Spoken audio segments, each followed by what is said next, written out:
Today was our, as my stage manager calls it, wet tech, which is basically our tech with actors. Yesterday was our dry tech, so today we incorporated the actors, and overall it went really, really well.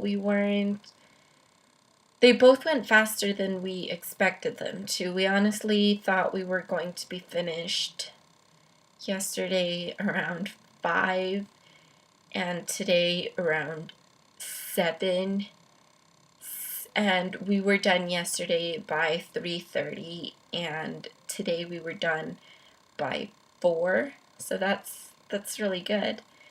And yeah, this directing journey is it's almost coming to an end, and it's pretty bittersweet.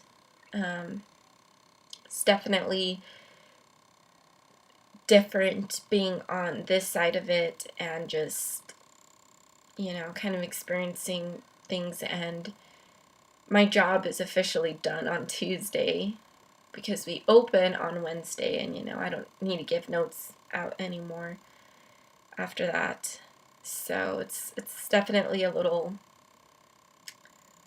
weird to be done so early.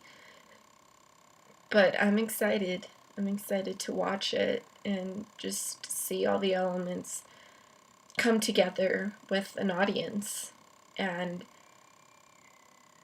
I hope the audience provides an extra boost to the actors that they need. I think at this point they're tired of doing it for me and the tech people that have seen it thousands of times. I think they're just at the point where they want to show it to an audience. And I know that they've put a lot of hard work into this, and I know they're excited and I know they're pumped. I just hope adding the audience adds a new kind of excitement and love for the show that I can't give them anymore at this point.